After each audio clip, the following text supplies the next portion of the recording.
सबको जय यीशु की। जुलाई की 3 तारीख है और आज के दिन में सभी भारतवासी, विशेष रूप से भारत की कैथोलिक कलीसिया प्रेरित संत थॉमस का पर्व मनाती है। प्रेरित संत थॉमस प्रभु यीशु के साथ रहे, 12 प्रेरितों में से एक रहे। शुरुआत में उनको प्रभु के पुनरुत्थान के बाद उस जीवित प्रभु यीशु को पहचानना या फिर उस बात को समझना उनको थोड़ी दिक्कत हुई, लेकिन वही अविश्वासी थॉमस विश्वास को लेकर हमारे देश सन 52 में इस देश में आया और सर्वप्रथम वही व्यक्ति थे जिन्होंने प्रभु यीशु मसीह के मुक्ति विधान के संदेश को हमारे देश के लोगों के साथ बांटा। हम समझ सकते हैं उस वक्त कितनी कठिनाई हुई होगी संत थॉमस को यीशु के मुक्ति विधान के संदेश को सुनाने के लिए, क्योंकि भारत देश में उस वक्त तक यीशु के बारे में, बाइबल के बारे में, ईसाई जीवन के बारे में संभवतः कोई भी नहीं जानता था। सबसे पहला प्रयास था इस देश के लोगों को यीशु का मुक्ति विधान का संदेश सुनाना, और इस महत्वपूर्ण जिम्मेदारी को संत थॉमस ने उठाया। वो हमारे देश भारत यानी कि विशेष रूप से दक्षिण भारत में आए और प्रभु यीशु मसीह का मुक्ति विधान का संदेश उन्होंने सुनाया। ना केवल उन्होंने संदेश सुनाया, बल्कि वो बाद में यीशु के लिए अपनी जान कुर्बान कर देते हैं, अपना रक्त बहाते हैं। इस प्रकार से वो एक रक्त साक्षी बनकर इस देश में यीशु के लोगों को तैयार करते हैं, विश्वास का बीज अपने रक्त के द्वारा बोते हैं। और इस प्रकार से भारत के सभी लोगों के लिए आज का दिन यानी कि जुलाई का 3 तारीख बहुत ही महत्वपूर्ण है, जब हम भारत के संरक्षक संत थॉमस का पर्व मनाते हैं। थॉमस की खासियत यह है कि वो सबूत चाहता था, विश्वास करने के लिए सबूत चाहता था। जब प्रभु यीशु मसीह मृतकों में से जी उठने के बाद अपने प्रेरितों को दर्शन दिए, उनको आशीष दी, यह कहते हुए तुम्हें शांति मिले। प्रथम बार संत थॉमस उनके बीच में नहीं था, इसलिए जब वो वापस आया, उनके अन्य साथियों ने इस बात को कहा कि हमें प्रभु मिल गए हैं, we have seen the lord, हमने प्रभु को देखा है।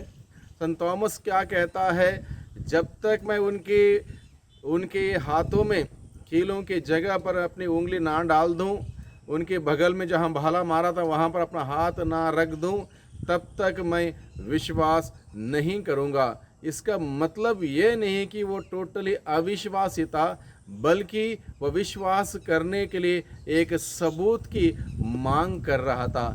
और कुछ 8 दिन के बाद प्रभु यीशु मसीह दोबारा उनके बीच में आके खड़े हो गए। हालांकि द्वार बंद था, प्रभु यीशु मसीह उनके बीच में आके खड़े हो गए और थॉमस से प्रभु यीशु ने कहा, अविश्वासी नहीं विश्वासी बनो, ये है मेरे हाथ और ये कीलों के निशाने हैं, और इस पर अपनी उंगली डाल दो और मेरे बगल में अपने हाथ डालो, और अविश्वासी नहीं बल्कि विश्वासी बनो। संत थॉमस पहली बार अपने विश्वास को इस प्रकार से घोषित करता है, मेरे प्रभु मेरे ईश्वर, my lord and my God, मेरे प्रभु मेरे ईश्वर, इस प्रकार से अपना विश्वास को प्रकट करता है। प्रभु उसके बाद कहता है, धन्य है वे लोग जो बिना देखे ही विश्वास करते हैं। और इस विश्वास का संदेश को लेकर संत थॉमस हमारा देश भारत संत 52 में आए। दक्षिण भारत के उस इलाके में प्रभु यीशु मसीह का मुक्ति विधान का संदेश उन्होंने सुनाया, और इतने सारे लोगों को यीशु का मुक्ति विधान का संदेश दिया। आज के दिन में दक्षिण भारत में जितने भी ईसाई हैं, संत थॉमस और उसके बाद आए हुए प्रभु के अन्य चुने हुए दास दासियों की मेहनत है कि आज इतनी बड़ी संख्या में दक्षिण भारत में ईसाई लोग विद्यमान हैं और उस विश्वास के जीवन को जी रहे हैं। तो आज के दिन में भाइयों बहनों, जब हम सभी इस महान पर्व को, इस महान संत के पर्व को मना रहे हैं, तो हम सबों के लिए चाहिए कि हम इस संत के मध्यस्थ मांगें, विश्वास में भारतीय कलीसिया मजबूत हो जाए। आज के दिन में दोबारा 2000 साल के बाद जब हम लोग इस बात पर विचार करेंगे, विचार करते होंगे, विचार कर रहे हैं, तो हम सबों के सामने निश्चित रूप से ये सवाल हमारे सामने ज़रूर है, क्या हमारे भारतीय कलीसिया विश्वास में मजबूत हुई है? क्या संत थॉमस के उस गहरे साक्षी के भांति आज के दिन में लोग प्रभु की गवाही बन के जीवन बिता रहे हैं? ये बातों पर हमें विचार करना होगा। अगर हम आज के दिन में विचार करेंगे, ज़रूर हमें विश्वास की प्राप्ति हुई संत थॉमस के माध्यम से, अन्य संतों के माध्यम से, लेकिन वो उस विश्वास में जितना हमें आगे बढ़ना था उतना हम शायद आगे नहीं बढ़े हैं। इसलिए आज के दिन में जब हम सभी इस पर्व को मनाते हैं संत थॉमस के, हम संत थॉमस के मध्यस्थ मांगें कि हमारे इस देश में विश्वास प्रभु यीशु में विश्वास करने वाले लोगों की संख्या बढ़ जाए, उनका विश्वास बढ़ जाए, विश्वास में लोग मजबूत हो जाएं, क्योंकि Jesus is the only answer to all our questions. He is the only solution to all our problems. प्रभु यीशु ही एकमात्र समाधान है सभी समस्या का, यीशु एकमात्र उत्तर है सभी सवालों का। यीशु इज़ द आंसर। इसलिए प्रभु यीशु को जानना हम सबों के लिए बहुत ही आवश्यक है, बहुत ही ज़रूरी है। यीशु के बगैर कोई मुक्ति संभव नहीं। जिस प्रकार से हम प्रेरित चरित्र अध्याय 4 प्रसंग 12 में पढ़ते हैं, आकाश के नीचे धरती के ऊपर समस्त मानव जाति के लिए मुक्ति प्राप्त करने के लिए सिर्फ और सिर्फ एकमात्र नाम दिया गया, वो है यीशु का नाम। इसलिए यीशु का नाम जानना हम सबों के लिए बहुत ही ज़रूरी है, बहुत ही आवश्यक है। आज के दिन में भाइयों बहनों, जब हम सभी इस पर्व को मनाते हैं, तो मेरी और आपकी यह जिम्मेदारी है कि हम सभी प्रभु यीशु के नाम का प्रचार प्रसार करें, यीशु की सच्ची गवाही बने, यीशु का नाम को प्रचार प्रसार करते हुए हम एक दूसरे को वह विश्वास दिलाएं कि प्रभु यीशु मसीह जो इस धरती पर समस्त मानव जाति को बचाने के लिए आए, उन्होंने मानव जाति के पापों के लिए अपने ऊपर मृत्यु को स्वीकार किए, मृत्यु को मरे, मृत्यु को हरा कर पुनर्जीवित होकर वह जीवित परमेश्वर आज के दिन में हम सबों को बुलाते हैं उस पर विश्वास करने के लिए। और जो विश्वास करता है उन सबों को प्रभु यीशु मसीह का प्रायश्चित का फल, मुक्ति प्राप्त होगी। यह संदेश हम सबों को आज के दिन में एक दूसरे के साथ बांटना है, सुनाना है। इसलिए भाइयों बहनों, आज के दिन में इस पर्व को हम सभी मनाते हैं। हम विश्वास का वरदान मांगे, विश्वास में मजबूती का वरदान मांगे। किसी भी परिवेश में, विशेष रूप से हमारे इस देश में बार बार अलग अलग प्रकार का सताव आता है, अलग अलग प्रकार के चुनौतियां आती हैं, अलग अलग प्रकार के विरोध की आंधी तूफान आती है। इन सब के बीच में हमारा विश्वास ना डगमगाएं, बल्कि हम सभी दिन प्रतिदिन बुलंद होते जाएं। विशेष रूप से हमारी सारी बच्चों के लिए, युवा पीढ़ियों के लिए हम प्रार्थना करें, संत थॉमस के मध्यस्थ मांगें। ये आधुनिक युग के इस विकास करने वाले इस युग में ईश्वर ही नहीं है ऐसी धारणा से ना बढ़ें, बल्कि ईश्वर पर निर्भर रहकर ईश्वर के भय के साथ आगे बढ़ने वाले बच्चे बने। माता पिता का जीवन बच्चों के सामने ऐसा उदाहरण का जीवन हो, माता पिता का प्रार्थना, माता पिता का त्याग तपस्या, माता पिता जो संस्कारों में भाग लेते, इन सभी बातों को बच्चे देखकर सीखें।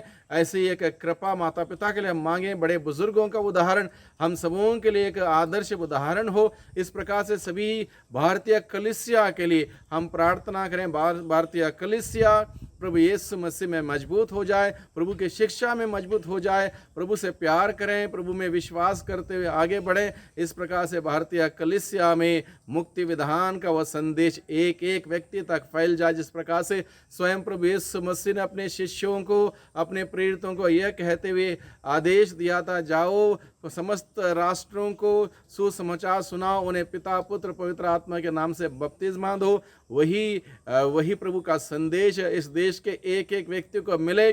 सभी लोग प्रभु के संदेश को ग्रहण करें, उस प्यार से, मोहब्बत से, शांति से, क्षमा से जीवन बिताएं। आज के दिन में धर्म जाति के ऊपर लड़ाई झगड़ा हो रहे हैं, मतभेद हो रहे हैं, क्लेश हो रहे हैं, वे सब समाप्त हो जाएं। यीशु का राज्य आए, ईश्वर का राज्य आए, एक दूसरे के बीच में प्यार रहे, एक दूसरे के बीच में मोहब्बत रहे, शांति रहे, अमन चैन रहे।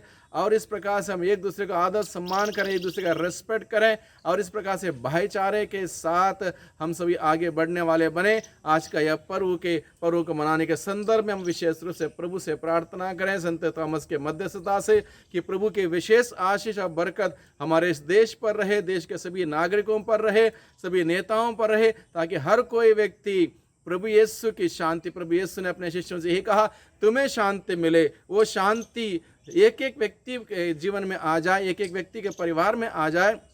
वही शांति को हम सभी बांटने वाले बने। प्रभु की शांति जो दुनिया नहीं दे सकती, दुनिया की चीज़ें नहीं दे सकती, उस शांति को हम सभी बांटने वाले बने। प्रभु का प्यार को बांटने वाले बने, प्रभु की शांति और क्षमा को बांटने वाले बने।